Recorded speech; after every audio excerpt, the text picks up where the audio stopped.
Everyone keep your attitudes.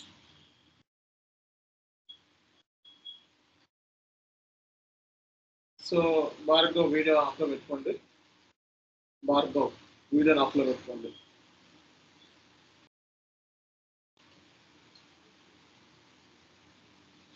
Okay guys, good evening to all of you. ఇప్పటి వరకు మనం basic sessions అనేవి complete అయింది. ఇంకా ప్రాజెక్ట్ క్లాసెస్ అనేవి మనకి ఈరోజు స్టార్ట్ అవుతున్నాయండి. ప్రాజెక్ట్ క్లాసెస్ కంప్లీట్గా మనకి ప్రాజెక్ట్ గైడెన్స్ అనేది ఉంటుంది. ఇక్కడ నుంచి అందరూ కూడా చాలా అలర్ట్గా ఉండాలి. ఒక క్లాస్ కూడా మిస్ అవ్వకండి. ఓకే, అండ్ సో నేను ఆల్రెడీ చెప్పాను ఇమీడియట్గా రిజిస్ట్రేషన్ చేసుకోవాలని చెప్పి. ఓకే, ఇక్కడ రిజిస్ట్రేషన్ సంబంధించి డీటెయిల్స్ మీకు చార్ట్లో ఇవ్వడం జరిగింది. సో ఇక్కడ రిజిస్ట్రేషన్ ప్రాసెస్ ఎలా చేయాలని చెప్తారు మీకు. ఓకే, సో అలాగే అందరూ కూడా సర్వర్ యాక్సెస్ ఇమీడియట్గా తెచ్చుకోవాలని చెప్పాను. సర్వర్ అనేది మనకి చాలా ఇంపార్టెంట్ అన్నాం. Okay, need to get the server access immediately. Okay, so ఎవరైనా ఈరోజే కొత్తగా జాయిన్ అయిన ఎవరంటే ఇక్కడ సో వీడియోస్ నేను చార్ట్లో పెడుతున్నాను. ఓకే, ఈరోజు మొత్తం 4వ క్లాస్ అది. ఓకే, దీనికి సంబంధించి మీకు 5th class video, 4th class video ఇక్కడ పెట్టాను చూడండి. ఇది 4th class video. Okay, so already link కూడా పంపిస్తున్నాము, చూసుకోండి. ఎవరైనా మిస్ అయ్యామో అనుకుంటే సో అన్నీ ఇక్కడే ఉంటాయి మొత్తం. ఇది నిన్నటి క్లాస్ వీడియో ఉంది. Okay,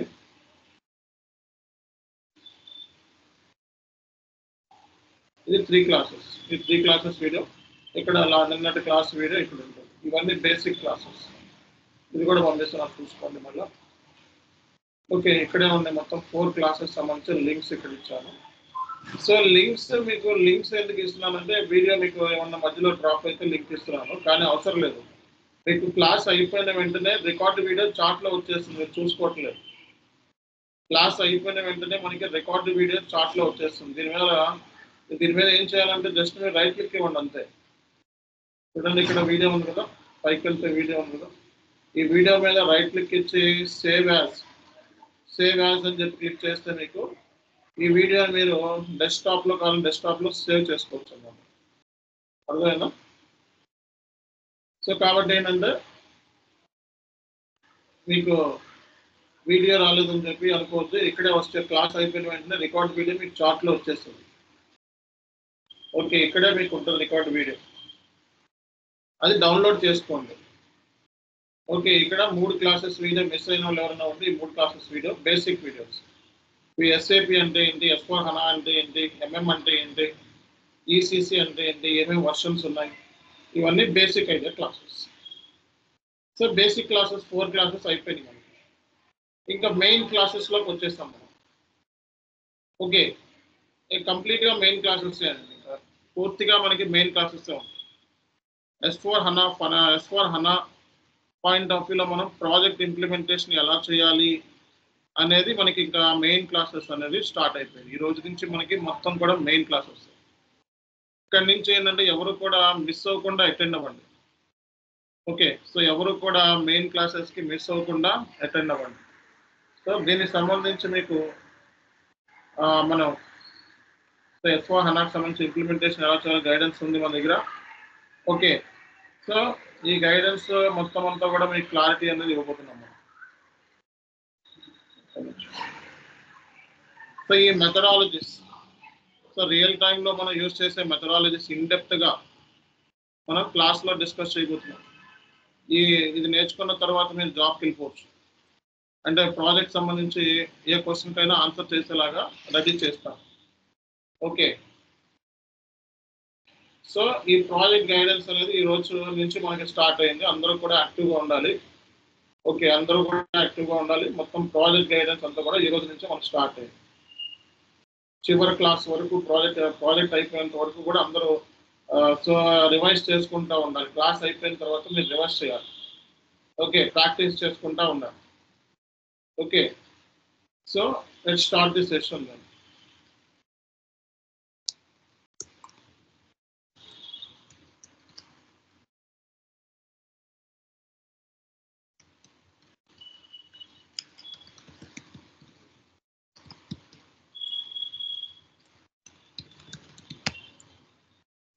S/4HANA and ECC implementation project guidance. S/4HANA and ECC SAP MM point of వ్యూలో ఇంప్లిమెంటేషన్. ఈ ఇంప్లిమెంటేషన్ MM FI HD అందరికీ సేమ్ అన్నమాట. గైడెన్స్ వచ్చేటప్పుడు ఒక MMకే పర్టికులర్గా గైడెన్స్ అంటే ఏముండదు, అందరికీ సేమ్ ఉంటుంది ఇంప్లిమెంటేషన్. ఓకే, సో కాబట్టి ఇక్కడ ఇంప్లిమెంటేషన్ గైడెన్స్ అంటే ఏంటి మరి డిస్కస్ చేద్దాం మనం బేసిక్గా. సో S/4HANA ఇంప్లిమెంటేషన్ మనం ఓకే కొన్ని మెథడాలజీస్ ఉన్నాయి. S/4HANA ఇంప్లిమెంటేషన్ చేయాలంటే కొన్ని మెథడాలజీస్ ఉన్నాయి. సో మనం యాక్టివేట్ మెథడాలజీని యూజ్ చేసుకొని S/4HANA ఇంప్లిమెంటేషన్ చేస్తాం. సో అలాగే ECC అయితే మనకి చాలా మెథడాలజీస్ ఉన్నాయి. సో బట్ SAP వాడు స్ట్రాంగ్గా ఈ మెథడాలజీని యూజ్ చేసి, మెథడాలజీ అంటే గైడెన్స్ అన్నమాట, ఈ మెథడాలజీస్ని యూజ్ చేసి ఓకే సో ఇంప్లిమెంటేషన్ చేయమని చెప్పి SAP వాడు స్ట్రాంగ్గా రికమెండ్ చేశారనమాట. సో SAP మెథడాలజీ, ఈ రెండు మెథడాలజీస్ రెండు సిస్టమ్స్లో మీకు చెప్పడం అంటే ఏంటి, ECC అనేది ఒక సిస్టమ్, ఓల్డ్ సిస్టమ్, S/4HANA అనేది అడ్వాన్స్డ్ సిస్టమ్.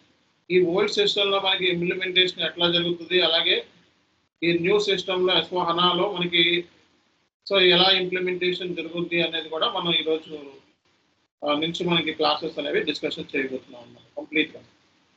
ఓకే, సో ఈ మెథడాలజీస్ మనకి ఇంటర్వ్యూలో కూడా మీరు పెట్టుకోవచ్చు రెజ్యూమేలో, ఇవి మెథడాలజీ యూజ్ చేసుకొని నేను ఇంప్లిమెంటేషన్ చేశాను అని.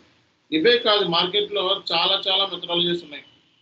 Brown field methodology, green field methodology, blue field methodology. Okay, రోజుకో మెథడాలజీ పుట్టుకొచ్చేస్తుంది SAP ఇంప్లిమెంటేషన్ చేయడానికి. బట్ SAP వాడు స్ట్రాంగ్గా మనకి రికమెండ్ చేసిన మెథడాలజీస్ కంపెనీస్కి, so activate methodology for SAP S/4HANA and SAP methodology for ECC projects అన్నమాట. సో కాబట్టి ఇక్కడ ECC అంటే ఓల్డ్ వర్షన్ అని, S/4HANA అంటే మనకి లేటెస్ట్ వర్షన్ అని కూడా మనం చెప్పుకుంటా ఉంటాం బేసిక్గా. ఓకే, మీకు ప్రాజెక్ట్ అనేది ఎలా వస్తుంది కంపెనీస్కి, సో అనేది మనం డిస్కస్ చేద్దామండి.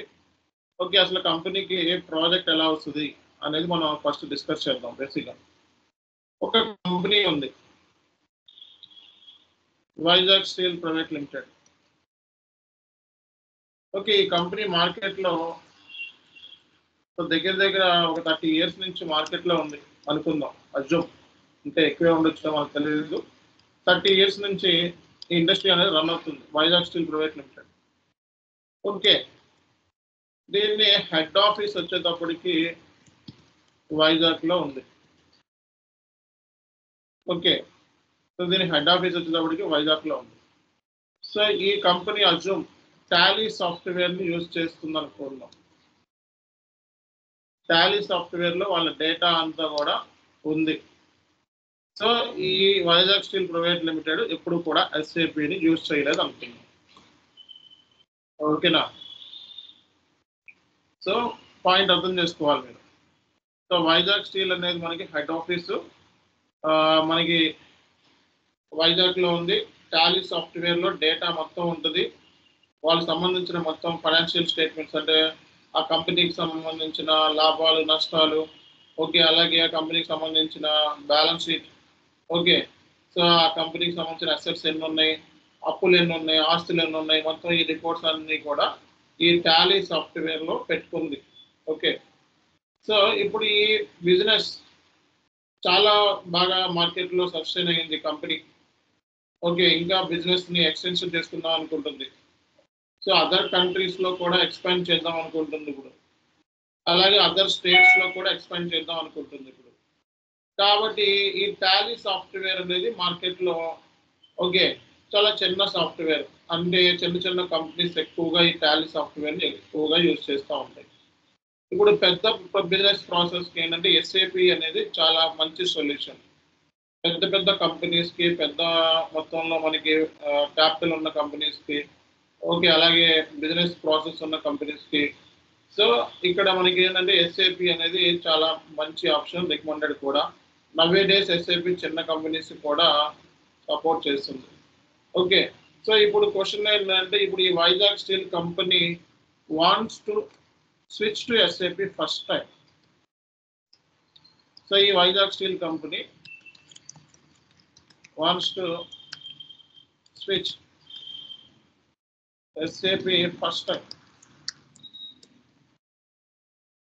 ఎస్ఏపి ఫస్ట్ టైం అంటే ఎస్ఏపిలోకి ఫస్ట్ టైం స్విచ్ అవుదాం అనుకోండి. అంటే ఇది కంప్లీట్గా వాళ్ళ డేటా మొత్తం టాలీ సాఫ్ట్వేర్ నుంచి ఓకే మొత్తం వాళ్ళ 30 years డేటా పోనీ లాస్ట్ 10 years డేటా పోనీ.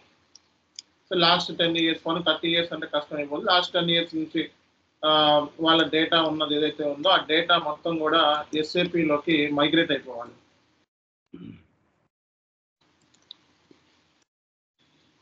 ఓకే ఈ 10 years డేటా ఏదైతే ఉందో ఎస్ఏపిలోకి మైగ్రేట్ అయిపోవాలి.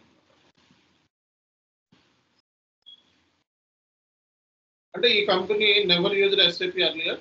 This company wants to switch to SAP first time. Okay ఇలాంటి ప్రాజెక్ట్స్ అన్ని కూడా ఇంప్లిమెంటేషన్ ప్రాజెక్ట్స్ అంటారు. ఓకే ఇలాంటి ప్రాజెక్ట్స్ అన్ని కూడా implementation. Akhtar Mohammad keep your video off. Okay so ఇలాంటి ప్రాజెక్ట్స్ అన్ని కూడా మనకి ఇంప్లిమెంటేషన్ ప్రాజెక్ట్స్ అంటారు.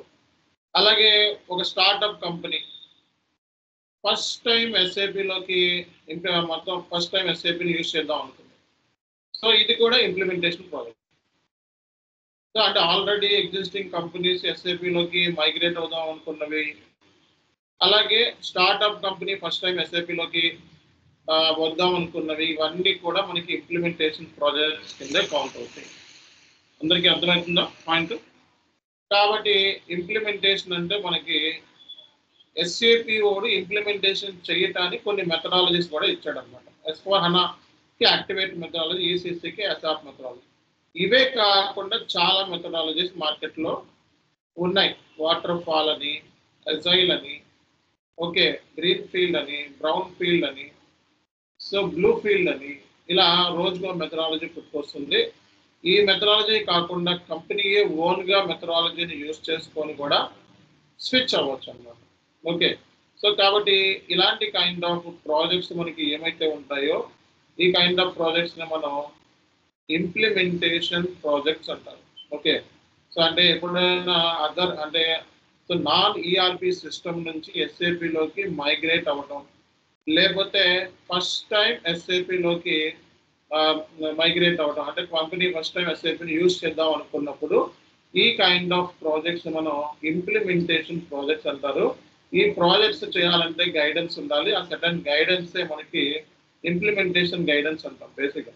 ఓకే సో ఈ గైడెన్స్ మనకి S/4HANA అయితే యాక్టివేట్ మెథడాలజీ, ఈసీసీ అయితే అసాప్ మెథడాలజీ. మెథడాలజీ అంటే గైడెన్స్ రాదు. ఇప్పుడు ఏం చేస్తుంది ఈ వైజాగ్ స్టీల్ కంపెనీ అంటే,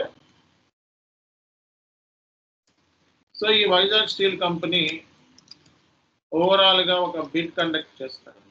బిడ్ సో ఈ బిడ్ ఏంటంటే దగ్గర దగ్గర ఒక 70 crores project. Okay 70 crores project. So ఇప్పుడు దీన్ని బిడ్ అనేది మార్కెట్లో మా మొత్తం డేటా అంతా కూడా ఎస్ఏపిలోకి మైగ్రేట్ అవ్వాలి. కాబట్టి ఈ డేటాని ఎస్ఏపిలోకి మైగ్రేట్ చేయాలి అంటే ఎస్ఏపిలోకి మొత్తం డేటా అంతా వచ్చేయాలి అంటే సో ఈ బిడ్లో పార్టిసిపేట్ చేయాల్సి ఉంటుంది. కొన్ని కంపెనీస్ ఎవరైతే ఇప్పుడు కన్సల్టింగ్ కంపెనీస్ ఉంటాయి, కన్సల్టింగ్ కంపెనీస్ పనే ఇది. సో ఈ కన్సల్టింగ్ కంపెనీస్ ఏంటంటే ఎవరైతే నాన్ ఎస్ఏపి సాఫ్ట్వేర్ ఉన్నారో వాళ్ళందరినీ ఎస్ఏపిలోకి కన్వర్ట్ చేయడానికి ఎన్ని కంపెనీస్లోకి వెళ్ళి ఆ సాఫ్ట్వేర్ గురించి ఎక్స్ప్లెనేషన్ ఇస్తూ ఉంటుంది. ఓకే సో ఫర్ ఎగ్జాంపుల్ మన ఇన్స్టిట్యూషన్ కూడా సాఫ్ట్వేర్ ట్రైనింగ్ సంబంధించి ఒక క్లాస్ క్లూస్ అని చెప్పి సౌరభ్ గంగూలీ రిలీజ్ చేశారు ఒక ప్రోడక్ట్ చూడండి. సో అందులో ఆ యాప్లో చెప్పండి అని చెప్పి సో కొంతమంది మళ్ళీ అప్రోచ్ అయ్యారు సాఫ్ట్వేర్ సంబంధించి. అంటే మీ ఇన్స్టిట్యూషన్కి సాఫ్ట్వేర్ ఇదైతే సెట్ అవుతుంది. అలాగే ఎస్ఏపి కూడా ఏంటంటే ఎస్ఏపి సేల్స్ టీమ్ ఉంటుంది. ఈ సేల్స్ టీమ్ ఏం చేస్తుంటే సాఫ్ట్వేర్ ప్రమోట్ చేయాలి. ఓకే వాళ్ళకి డెడ్ లైన్స్ ఉంటాయి. సో కాబట్టి వాళ్ళు ఏంటంటే నాన్ ఎస్ఏపిలో ఉన్న కంపెనీస్ని ఎస్ఏపిలోకి తీసుకురావడానికి ట్రై చేస్తారు. వాళ్ళు ఏంటంటే సేల్స్ టీమ్ వెళ్ళి అందరినీ కాంటాక్ట్ అవుతూ ఉంటారు, కంపెనీస్ని కాంటాక్ట్ అవుతూ ఉంటారు. సో లేదా ఇంట్రెస్ట్ ఉన్న వాళ్ళు ఎస్ఏపిలోకి కాంటాక్ట్ అవుదాము, మైగ్రేట్ అవుదాం అనుకున్న వాళ్ళకి పర్టికులర్గా వాళ్ళకి ఎస్ఏపి పోర్టల్స్లోనే కొన్ని ఉంటాయి. సో దాంట్లో మనం జాయిన్ అయిపోతాం, పార్ట్నర్ కింద జాయిన్ అయిపోతాం. అప్పుడు ఎస్ఏపి పార్ట్నర్ కింద జాయిన్ అవుతే ఎస్ఏపి కూడా ప్రాజెక్టులు ఇస్తూ ఉంటాడు వాళ్ళకి. ఎస్ఏపి పార్ట్నర్ కింద అవ్వాలంటే దగ్గర 30-40 లక్షలు అవుతుంది ఖర్చు. ఓకే అంటే ఎస్ఏపి కూడా ఇంకా మీకు ప్రాజెక్ట్స్ ఇస్తాడు. ఓకే ఎస్ఏపి పార్ట్నర్ అయితే కంపెనీస్ ఏంటంటే ఎస్ఏపి పోర్టల్స్లోకి వెళ్ళి వాళ్ళకి పార్ట్నర్ అవ్వడానికి కావాల్సిన రిక్వైర్మెంట్స్ చూపించుకుంటే వాళ్ళు పార్ట్నర్ అవుతారు. పార్ట్నర్ అవ్వాలంటే మనకి ఇంత డబ్బులు అవుతుంది. కాస్ట్ అని. ఓకే, సో పార్ట్నర్ అయితే ఎస్ఐపి వాడు చిన్న చిన్నగా ప్రాజెక్ట్స్ వాళ్ళకి ఇవ్వడం జరుగుతుంది అనమాట. సో ఇప్పుడు వైజాగ్ స్టీల్ అనేది ఏంటంటే, సో ఇది నాన్ ఎస్ఐపి, ఇది ఏం చేస్తుందంటే ఇప్పుడు ఒక బిడ్ని కండక్ట్ చేసుకుంది. సో బిడ్ కండక్ట్ చేస్తుంది. సో ఈ బిడ్లో ఏంటంటే కన్సల్టింగ్ కంపెనీస్ని ఇన్వైట్ చేస్తుంది. సో అందరూ కూడా మ్యూట్లోకి వెళ్ళిపోవాలి జాయిన్ అయ్యేటప్పుడు.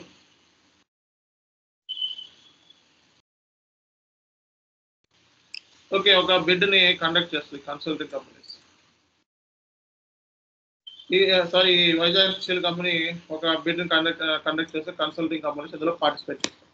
సో కన్సల్టింగ్ కంపెనీస్ అంటే మనకి ఐబిఎం ఇలాంటి మార్కెట్లో చాలా కన్సల్టింగ్ కంపెనీస్ ఉంటాయి. ఇవన్నీ కూడా పెద్ద పెద్ద IT design companies. Okay, so మనకి ఇవన్నీ చాలా పెద్ద ఐటీ డిజైన్ కంపెనీస్ ఇక్కడ రాసాయన్నీ కూడా.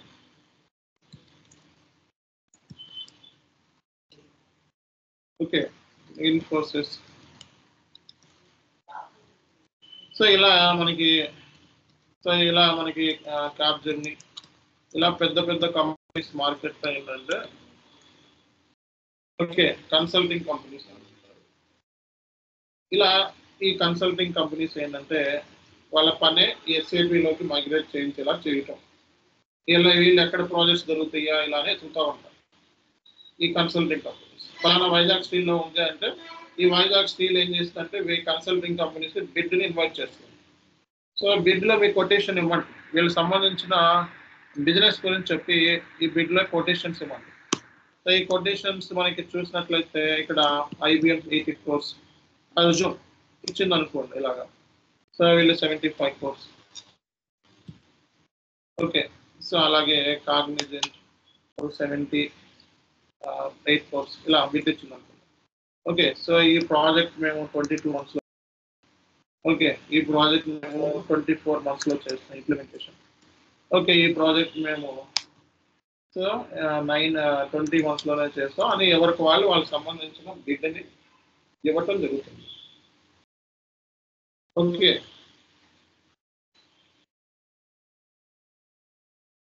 సో ఎవరికి వాళ్ళకి సంబంధించిన బిడ్ ప్రాజెక్ట్ కాస్ట్ ఎంత అవుతుంది ఓవరాల్గా, ఓకే ప్రాజెక్ట్ కాస్ట్ ఎంత అవుతుంది, సో అలాగే మనకి ఎన్ని మంత్స్ డ్యూరేషన్ పడుతుంది ప్రాజెక్ట్ కంప్లీట్ అవ్వడానికి అనేది బిడ్ ఇవ్వటం జరుగుతుంది. సో ఈ బిడ్లో పార్టిసిపేట్ చేసే జనరల్గా బిడ్ అంటే ఒక బిడ్ ఇస్తున్నాము అంటే మనకు కూడా ఒక ఇనిషియల్ టైంలో మంది కూడా చానల్స్కే ఇన్ఫోటెక్ ఒక కన్సల్టింగ్ కంపెనీ ఒకరు కాంటాక్ట్ అయ్యారు. సో మనకి బిడ్ ఇవ్వమని చెప్పి అడిగారు, కానీ అడిగే లోపలే ప్రాజెక్ట్ కూడా వెళ్ళిపోయింది. సో అప్పుడే మనం స్టార్ట్ చేస్తాం ఫ్రెష్గా. సో ఆ టైంలో వచ్చింది మనకు ఒక ఆఫర్ వచ్చింది, బట్ అన్ఫార్చునేట్లీ పోయింది, మన చేతిలో లేదు. ఓకే, సో మనం బిజినెస్ ప్రాసెస్ అడుగుతాము అంటే బేసిక్గా మనకి బేసిక్గా ఇప్పుడు ఐబిఎం కానీ టీసీఎస్ అసెన్సర్ కానీ ఓకే, సో ఇప్పుడు ఏం చేస్తుందంటే బేసిక్గా ఇప్పుడు ఈ ప్రాజెక్ట్ అనేది రావాలి కాబట్టి సో వీళ్ళు IBM before giving this project cost 80 crores and duration of the implementation 22 months అని ఇచ్చారు కదా. సో ఇది ఇచ్చే ముందు ఏంటంటే ఈ వైజాగ్ స్టీల్ సంబంధించిన బిజినెస్ ప్రాసెస్ తెలుసుకోవాలి. సో అంటే ఈ IBM consulting company for example select అయింది అనుకోండి, షార్ట్ లిస్ట్ అయింది, వాళ్ళు ఐబిఎం షార్ట్ లిస్ట్ చేస్తారు. ఓకే, షార్ట్ లిస్ట్ అవ్వడానికి కూడా చాలా పథకాలు ఉంటాయి. మీకు తెలిసిందే ప్రాజెక్ట్స్ మార్కెట్లో రావాలంటే బ్రోకర్స్ కూడా ఉంటారు, వాళ్ళ కమిషన్స్ కూడా ఉంటాయి. సో ఇంకా రకరకాల ప్రయోగాలు కూడా ఉంటాయి. ఓకే, సో బ్రోకర్ కమిషన్స్ కూడా ప్రాజెక్ట్ తీసుకోవడం వాళ్ళకి ఇంత కమిషన్ ఇవ్వాలి. అట్లాగే మళ్ళీ దాంట్లో చాలా లొసుగులు ఉంటాయి, అవన్నీ మీకు తెలిసినవి, కొన్ని సినిమాల్లో అటు ఇటు చూస్తూ ఉంటాం. So IBM so business process ఐబిఎంని షార్ట్ లిస్ట్ చేస్తారు. ఐబిఎం ఏంటంటే ముందు క్లయింట్ సంబంధించిన బిజినెస్ ప్రాసెస్ స్టడీ చేయాలి. క్లయింట్ బిజినెస్ ప్రాసెస్ ఏదైతే ఉందో దీన్ని స్టడీ చేయాలి. సో క్లయింట్ బిజినెస్ ప్రాసెస్ అంటే ఏంటి, ఎవరు చెప్తారండి? క్లయింట్ బిజినెస్ ప్రాసెస్ అంటే ఏంటి, ఎవరు చెప్తారు? బేసిక్గా క్లయింట్ బిజినెస్ ప్రాసెస్ అంటే ఏంటి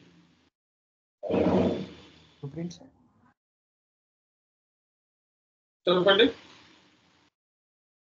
క్లయింట్ బిజినెస్ ఎవరు చెప్తారు? ఎవరికైనా ఐడియా ఉందా? Client business process means what the company is manufacturing and what they are using to store the data, like that, right? Okay. So client business process అంటే ఇప్పుడు Vizag steel సంబంధించిన entire business operations గురించి మనం తెలుసుకోవాలి. Consultant అంటే business process మీద complete knowledge ఉండాలి. అప్పుడే మనం ఎస్ఐపి కన్సల్టెంట్ అవుతాం. క్లయింట్కి సంబంధించిన బిజినెస్ ప్రాసెస్ తెలియకుండా మనం ఎస్ఐపి కన్సల్టెంట్ కాదు. అర్థమైందా? సో బిజినెస్ ప్రాసెస్ అంటే క్లయింట్ దగ్గర ఎన్ని కంపెనీ కోడ్స్ ఉన్నాయి, ఎన్ని ప్లాంట్స్ ఉన్నాయి, ఎన్ని స్టోరేజ్ లొకేషన్స్ ఉన్నాయి, ఓకే. సో అలాగే ఎన్ని పర్చేజ్ ఆర్గనైజేషన్స్ ఉన్నాయి, ఎంతమంది పర్చేజింగ్ గ్రూప్ ఉన్నారు, క్లయింట్ ఏ మెటీరియల్ కొంటాడు, ఏ మెటీరియల్ అమ్ముతాడు, ఓకే. క్లయింట్ మ్యానుఫ్యాక్చరింగ్ ప్రాసెస్ ఏంటి, క్లయింట్కి సంబంధించిన కంపెనీ కోడ్స్ ఏ ఏ లొకేషన్లో ఉన్నాయి, ఓకే. సో ఇదంతా మొత్తం కూడా business process MM point of వ్యూలో మాట్లాడారు. ఓకే.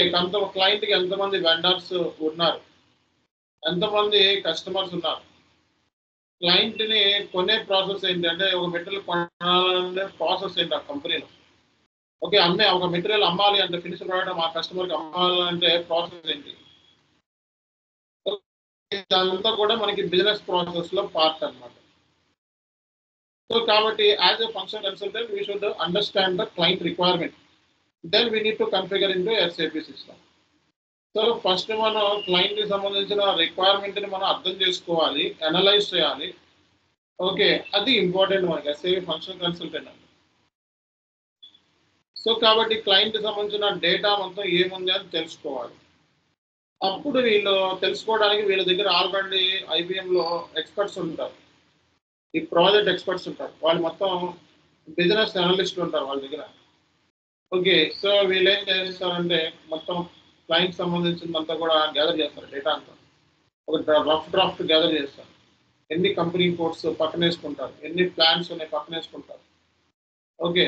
సో మొత్తం ఓవరాల్గా బిజినెస్ ప్లేసెస్ ఎన్ని ఉన్నాయి అవి పక్కన వేసుకుంటారు, బిజినెస్ ఏరియాస్ ఎన్ని ఉన్నాయి, సో క్లయింట్ బిజినెస్ ప్రాసెస్ ఏం చేస్తుంది, ఏమి అమ్ముద్ది, ఏం కొంటుంది, ప్రాసెస్ ఏంటి, ఎంతమంది కస్టమర్స్ ఉన్నారు, ఎంతమంది వెండర్స్ ఉన్నారు, ఏ టైప్ ఆఫ్ మెటీరియల్స్ ఉన్నాయి, ఇవంతా గ్యాదర్ చేస్తారు. మాస్టర్ డేటా ఒక సైడ్ నుంచి ట్రాన్సాక్షనల్ డేటా మొత్తం గ్యాదర్ చేస్తారు. సో గ్యాదర్ చేసి వీళ్ళు ఒక రఫ్ ఎస్టిమేషన్ కింద సో ఎంత అని చెప్పి వాళ్ళు కోర్టులో మెన్షన్ చేస్తారన్నమాట ఓవరాల్గా. దాన్ని బట్టి వాళ్ళు సో ఇద్దరి మధ్య కాంట్రాక్ట్ జరుగుతుంది. సో ఈ ఐబిఎంకి ఈ వైజాగ్కి మధ్య ఒక కాంట్రాక్ట్ ఉంటుంది. సో ప్రాజెక్ట్ మరి ఎన్ని రోజులు ఒప్పుకున్నారు, 22 monthsలో కంప్లీట్ అవ్వాలి, ఓకే. ఒక 3-4 months అటు ఇటు లేట్ అవ్వచ్చు. సో ప్రాజెక్ట్ ఒప్పుకున్న టైంకి ఒక 2-3 months కొంచెం లేట్ అవ్వచ్చు, ఎవరు డిలే అయినా అది నెగ్లిజిబుల్. సో అంతకంటే ఎక్కువ నెగ్లిజిబుల్ అయితే క్లయింట్కి మళ్ళీ పెనాల్టీ పే చేయాలి, so as per the contract, okay. So IBM అనేది consulting company, SAP partner, okay. So మరి ఇక్కడ వైజాగ్ స్టీల్ అనేది ఐబిఎంకి క్లయింట్ అవుతారు. సో మీకు కాల్ రేపు పొద్దున వచ్చింది అంటే ఐబిఎం నుంచి వచ్చినట్టు లెక్క అనమాట. సో ఇప్పుడు ఐబిఎంకి ప్రాజెక్ట్ వచ్చింది అంటే మార్కెట్లో కాల్స్ ఉన్నట్టు లెక్క అనమాట, ఓకే. సో ఇప్పుడు ఈ ఐబిఎం ఏం చేస్తుందంటే థర్డ్ పార్టీ వెండర్స్కి, రిక్రూట్మెంట్ ఏజెన్సీకి ఇన్ని వేకెన్సీస్ కావాలి, ఇంప్లిమెంటేషన్ అంటే ఒక ఎస్ఏపి ఎంఎం సంబంధించిన పర్సన్సే కాదు, FICO, MM, SD, PP, QM, functional మాడ్యూల్స్లో మొత్తం రిక్వైర్మెంట్ అంతా ఎంతమంది కావాలి, అందులో టీమ్ లీడ్స్ కాడి నుంచి team lead, okay. Senior associate అంత, సీనియర్ కన్సల్టెంట్స్ ఎంతమంది కావాలి, అలాగే మనకి జూనియర్ కన్సల్టెంట్స్ ఎంతమంది కావాలి, ఒక ప్రాజెక్ట్ మేనేజర్ కావాలి, ఓకే. ఒక సొల్యూషన్ ఆర్కిటెక్ట్స్ కావాలి, ఓకే. సో కాబట్టి మనకి మాడ్యూల్ వైజ్ మనకి చూసుకుంటాం అన్నమాట. మాడ్యూల్ వైజ్ మనకి రిక్రూట్మెంట్ ఉంటుంది. దగ్గర ఇంప్లిమెంటేషన్ ప్రాజెక్ట్ అంటే ఓకే 150 మందికి ఉద్యోగాలు వచ్చినట్టు లెక్క దగ్గర, ఓకే. సో 150 మందికి ఆయా మాడ్యూల్ సంబంధించి ఎఫ్ఐసిఓ వాళ్ళకి కాల్ వెళ్తుంది, ఎస్టీ వాళ్ళకే కాల్ వెళ్తుంది, అంటే ఎస్టీ నేర్చుకున్న వాళ్ళు లేకపోతే మార్కెట్లో ఉన్న వాళ్ళు ఆల్రెడీ కన్సల్టెంట్స్కి కాల్ వెళ్తుంది. ఓకే, అప్లై చేసుకుంటాం. సో అంటే మార్కెట్లో మీకు కాల్స్ వస్తున్నాయి అంటే ఏంటి, ప్రాజెక్ట్స్ ఉన్నాయి అని అర్థం. ఇంప్లిమెంటేషన్ ప్రాజెక్ట్స్ ఉంటే నెంబర్ ఆఫ్ కాల్స్ మీకు వచ్చే ఛాన్స్ ఉంది. ఈ థర్డ్ పార్టీ ఏజెన్సీ అంటే ఐబీఎం ఏం చేస్తుందంటే వాళ్ళ దగ్గర వాళ్ళ కింద థర్డ్ పార్టీ ఏజెన్సీస్ ఉంది, రిక్రూట్మెంట్ ఏజెన్సీ. ఓకే, అవన్నీ ఐబీఎంతో టైప్ చేసుకుంటాయి అన్నమాట. ఓకే, ఐబీఎం డైరెక్ట్గా ఇన్వాల్వ్మెంట్ అయ్యి రిక్రూట్ చేసుకో చాలా కేసులు. వాళ్ళ సైడ్ నుంచి ఐబీఎం టీమ్స్ కూడా రిక్రూట్ చేస్తే వాళ్ళు కూడా థర్డ్ పార్టీ ఏంటంటే ఒక ఇంప్లిమెంటేషన్ అంటే ఒక స్కిల్ఫుల్ ఎంప్లాయీ కావాలి, ఒక ఎక్స్పీరియన్స్డ్ పర్సన్ కావాలి, అదైనా. సో ఒక ఎక్స్పీరియన్స్డ్ పర్సన్ రిక్వైర్మెంట్ ఉంది. ఇంప్లిమెంటేషన్ అంటే మనకి మార్కెట్లో ప్రెషర్ తీసుకొచ్చి ఇంప్లిమెంటేషన్ చేయకుండా వాడేం చేస్తారు ప్రెషర్. అందుకే ఏం చేస్తారంటే సో ఒక హై స్కిల్ఫుల్ పర్సన్స్, ఎవరైతే టాలెంట్ ఉన్న పర్సన్స్, మార్కెట్లో ఇంప్లిమెంటేషన్ మీద ఎక్స్పీరియన్స్ ఉంది, S/4HANA ఇంప్లిమెంటేషన్, ఒక ఈసీసీ ఇంప్లిమెంటేషన్, ఒక సపోర్ట్ ప్రాజెక్ట్స్, వీటి మీద ఎక్స్పీరియన్స్ ఉన్న వాళ్ళని సో ఈ రిక్రూటింగ్ ఏజెన్సీస్ హంట్ చేస్తారు. ఈ హంటింగ్లో వాళ్ళు ఏంటంటే ఒక హైలీ టాలెంటెడ్ పర్సన్స్ రిక్రూట్ చేసుకుంటారు. వాళ్ళ ఉద్దేశం ఏంటంటే హైలీ టాలెంటెడ్ పర్సన్, మన టాలెంట్ ఏంటో మనకి తెలుసు, వాళ్ళకి తెలుసు. ఓకే, సో కాబట్టి ఏంటంటే ఇక్కడ ఇంప్లిమెంటేషన్ ప్రాజెక్ట్స్ అంటే కొంచెం హై లెవెల్ ఇంటెలిజెన్స్ ఉన్న వాళ్ళని తీసుకోవడానికి ట్రై చేస్తూ ఉంటాయి కంపెనీస్. ఎందుకంటే మనకి డ్యూరేషన్ ఉంటుంది, ప్రాజెక్ట్ డ్యూరేషన్ 22 నెలలు అంటే మరి 22 నెలల్లో అయిపోవాలి కాబట్టి డ్యూరేషన్ తీసుకుంటే అవ్వదు. కాబట్టి ఎక్స్పీరియన్స్డ్ గైస్ని మనకి ప్రాజెక్ట్లోకి ఇంప్లిమెంటేషన్ కోసం రిక్రూట్మెంట్ అనేది జరుగుతుంది. అర్థమైందా? సో కాబట్టి మనం ఏం చెప్పొచ్చు అంటే ఇక్కడ సో మనకి ఈ కన్సల్టింగ్ కంపెనీస్ ఏంటంటే షార్ట్ లిస్ట్ అయిపోతుంది అన్నమాట. ప్రొఫైల్ షార్ట్ లిస్ట్ అయిపోతే సో ఇప్పుడు ఐబీఎం అనేది షార్ట్ లిస్ట్ అయిపోయింది అనుకోండి, ఐబీఎం మార్కెట్లో. ఓకే, సో ఇప్పుడు ఇది దిగిపోతుంది. ఈ ఐబీఎం ఏం చేస్తుంది, ఇంకా రిక్రూటింగ్ ఏజెన్సీస్ ఇచ్చేస్తారు. ఆ రిక్రూటింగ్ ఏజెన్సీస్ ఇంకా హంట్ మొదలెడతారు. ఓకే, వాళ్ళు ఏం చేస్తారంటే ఈ ఐబీఎంకి డిప్లాయ్ చేస్తారు. ఐబీఎంకి ఏంటంటే వాళ్ళు ఏంటంటే ఫోన్ చేస్తారు, మీకు ఫోన్ చేసి how many years of experience, 2 years. Okay, so 6 years. How many implementation how done రాసుకుంటారు, 2 implementation S/4HANA 1 ECC 1. Okay, so మీకు షార్ట్ లిస్ట్ అయితే మీ profile we will let you know అంటారు.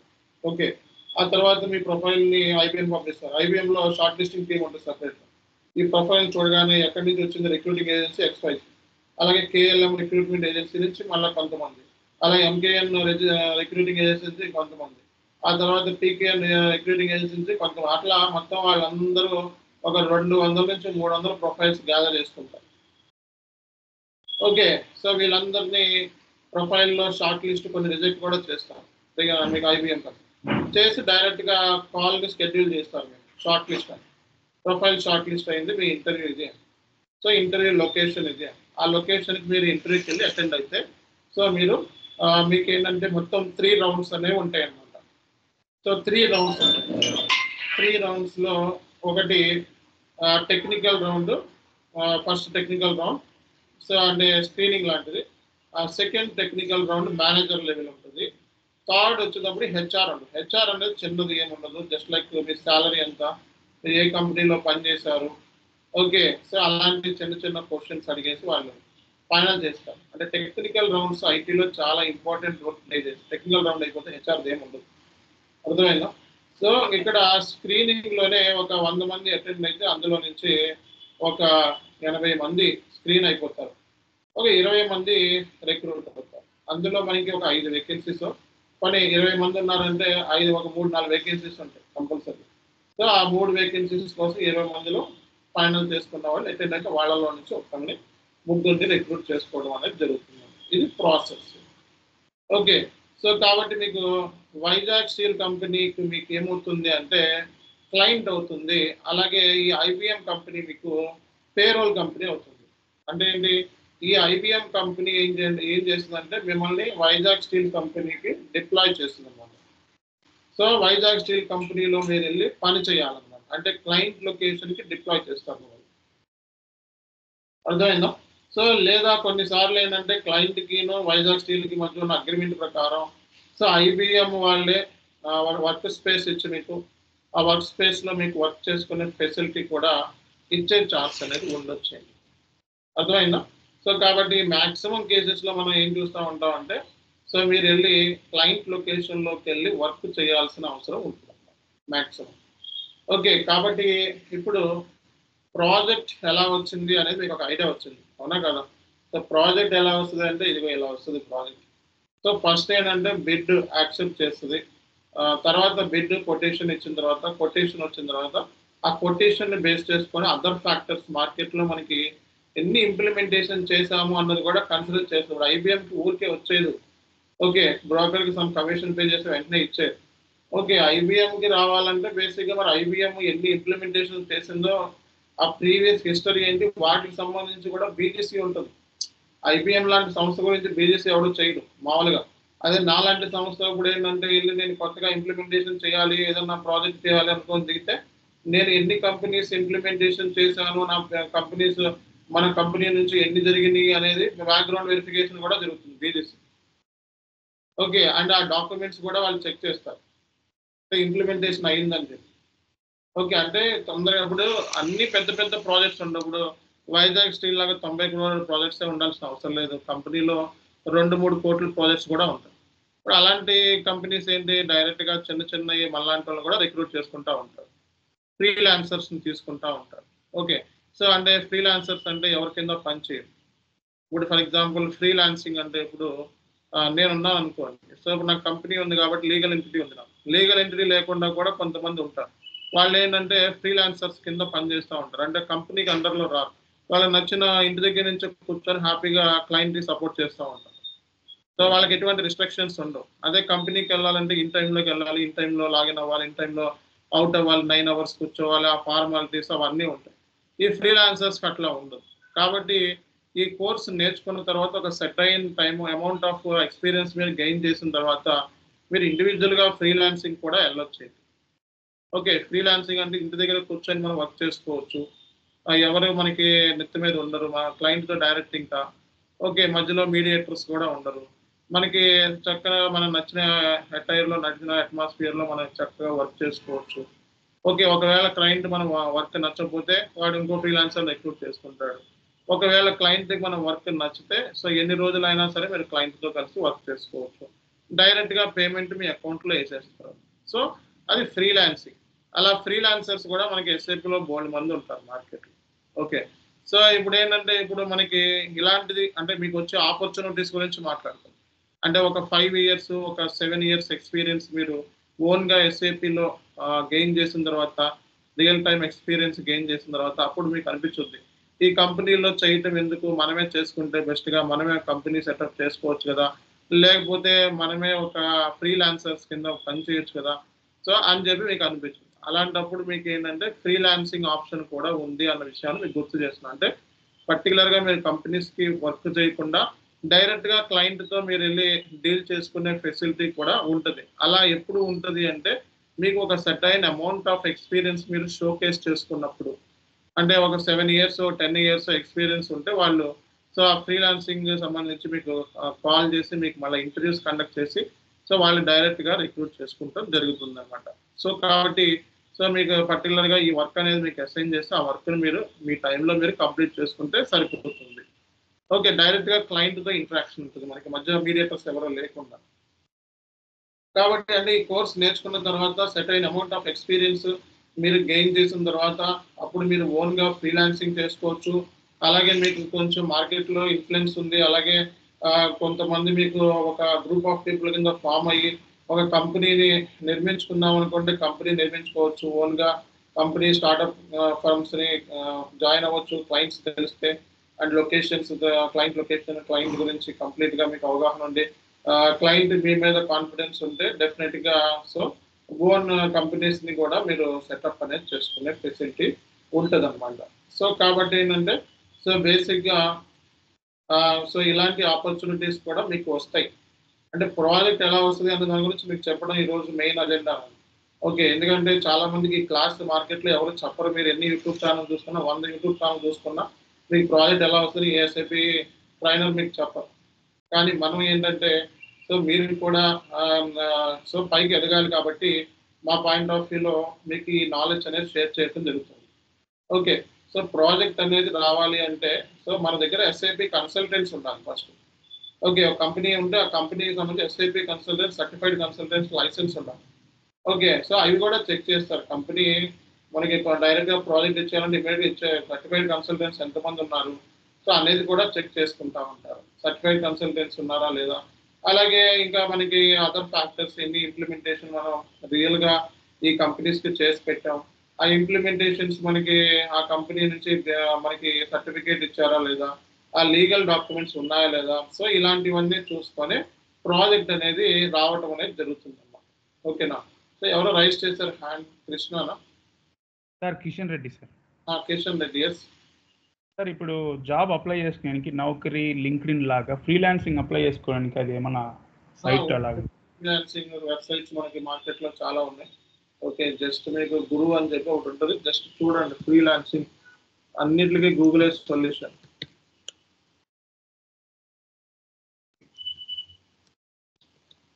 సో ఇలా ట్రై చేసి చూడండి.